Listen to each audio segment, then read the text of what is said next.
100% sure যে আমাদের panel আসবে। বিশেষ করে আমি বাংলাদেশ চলচ্চিত্র শিল্পী সমিতির নির্বাচন মানেই একসময় ছিল তারকাদের লড়াই, পাল্টাপাল্টি অভিযোগ, উত্তেজনা আর ব্যাপক আলোচনা। কিন্তু এবার সেই চেনা চিত্র অনেকটাই অনুপস্থিত।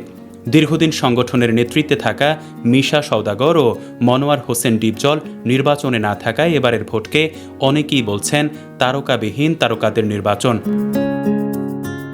শুক্রবার বাংলাদেশ চলচ্চিত্র শিল্পী সমিতির 2026-2028 মেয়াদের নির্বাচন অনুষ্ঠিত হবে।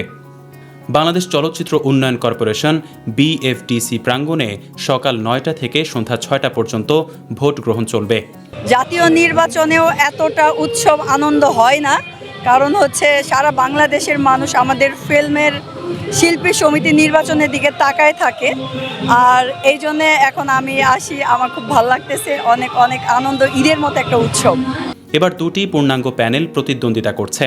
একটি প্যানেলে সভাপতি পদে লড়ছেন ফাইট ডিরেক্টর ও অভিনেতা আরমান এবং সাধারণ সম্পাদক পদে রুমানা ইসলাম মুক্তি। অন্য প্যানেলে সভাপতি পদে রয়েছেন অভিনেতা শিবা শানু এবং সাধারণ সম্পাদক পদে জয় চৌধুরী। ইনশাল্লাহ আশাবাদী। দুই দল খেলাতে হারজিত অবশ্যই আছে, দুই দল যেহেতু দাঁড়িয়েছে, দুইটা প্যানেল দাঁড়িয়েছে, দুটোটাই খুব মজবুত দল। আমাদের শিবা শানু আর জয় ভাই, আর একটা আরমান ভাইয়া আর মুক্তি আপু। ইনশাল্লাহ দুই দলকেই ভালোবাসি, সাপোর্ট করি, পাশে আছি। আর এর জন্য এফডিসিতে আসা।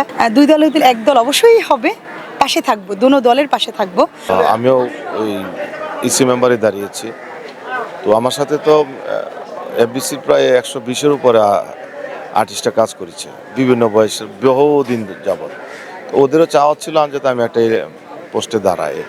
শিল্পীদের যেভাবে ভালোবাসা পাচ্ছি, সবাই তো আশ্বস্ত করছে, কথা দিচ্ছে, ওয়াদা করতেছে। তো 100% শিওর যে আমাদের প্যানেল আসবে। বিশেষ করে আমি নির্বাচনে সহ সভাপতি, সহ সাধারণ সম্পাদক, সাংগঠনিক সম্পাদক, আন্তর্জাতিক বিষয়ক সম্পাদক, দপ্তর ও প্রচার সম্পাদক, সংস্কৃতি ও ক্রীড়া সম্পাদক, কোষাধ্যক্ষ এবং কার্যনির্বাহী পরিষদের সদস্যসহ বিভিন্ন পদে প্রার্থীরা প্রতিদ্বন্দ্বিতা করছেন।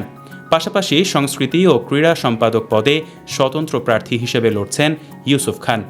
আমাদের আজকে এবং কালকে ধরেন ঈদের যে ইমেজ, ওই রকম ইমেজই চলতেছে আমাদের। কালকে আমরা এখন মনে করব যে ওই রকম লাস্ট ইমেজটা আমরা পাবো।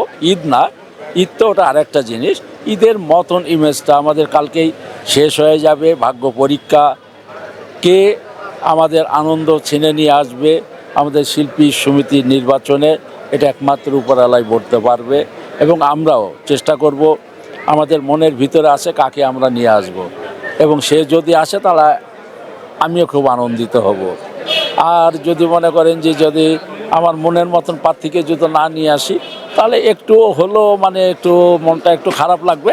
তবে ওই রকম কোনো দুঃখ নাই, কারণ সব শিল্পী ওই একই জায়গায় থাকবো, আমরা ঘুরে ফিরে একই জায়গায়। এবারের নির্বাচনে মোট 573 জন ভোটার তাদের ভোটাধিকার প্রয়োগ করবেন। তাদের ভোটেই আগামী 2 বছরের জন্য চলচ্চিত্র শিল্পী সমিতির নতুন কার্যনির্বাহী কমিটি গঠিত হবে।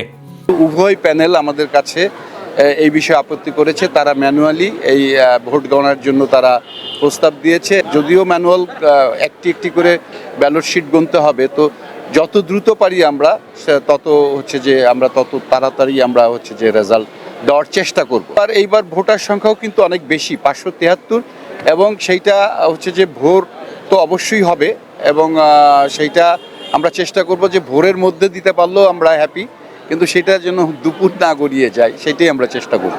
আমি মনে করি যে যারা ভোট দিবেন, যারা শিল্পী আসবেন, যারা ভোট দিবেন, তারা তাদের সঠিক নেতৃত্ব তারা খুঁজে নেবেন। নির্বাচন বোর্ডের পরে অবশ্যই আপিল বোর্ড আছে, আপিল বোর্ড করা হয়েছে। সেখানে কাজী হায়াত সাহেব, সুটকু আহমেদ সাহেব এবং বাদল খন্দকার, বিজ্ঞ আমাদের এই সমস্ত বিখ্যাত পরিচালকদের নিয়ে আপিল বোর্ড করা হয়েছে। আপিল বোর্ডে আমাদের নির্বাচন কমিশনের রেজাল্টের উপরে কারো কোনো আপত্তি থাকলে সেটা আপিল বোর্ডে যাবে। আপিল বোর্ড তখন সেটা সেই বিষয়ে ব্যবস্থা নেবেন। প্রধান নির্বাচন কমিশনার হিসেবে দায়িত্ব পালন করছেন কামাল মোহাম্মদ কিবরিয়া লিপু। সংশ্লিষ্টদের মতে অতীতের মতো তীব্র উত্তেজনা বা কাদা ছোড়াছড়ি না থাকায় এবারের নির্বাচন শান্তিপূর্ণ ও উৎসবমুখর পরিবেশে অনুষ্ঠিত হওয়ার সম্ভাবনাই বেশি। নতুন নেতৃত্বের হাত ধরে সংগঠনের কার্যক্রমে নতুন গতি আসবে বলেও প্রত্যাশা করছেন চলচ্চিত্র সংশ্লিষ্টরা। মুস্তাফিজুর রহমান, অগ্রযাত্রা প্রতিদিন, ঢাকা।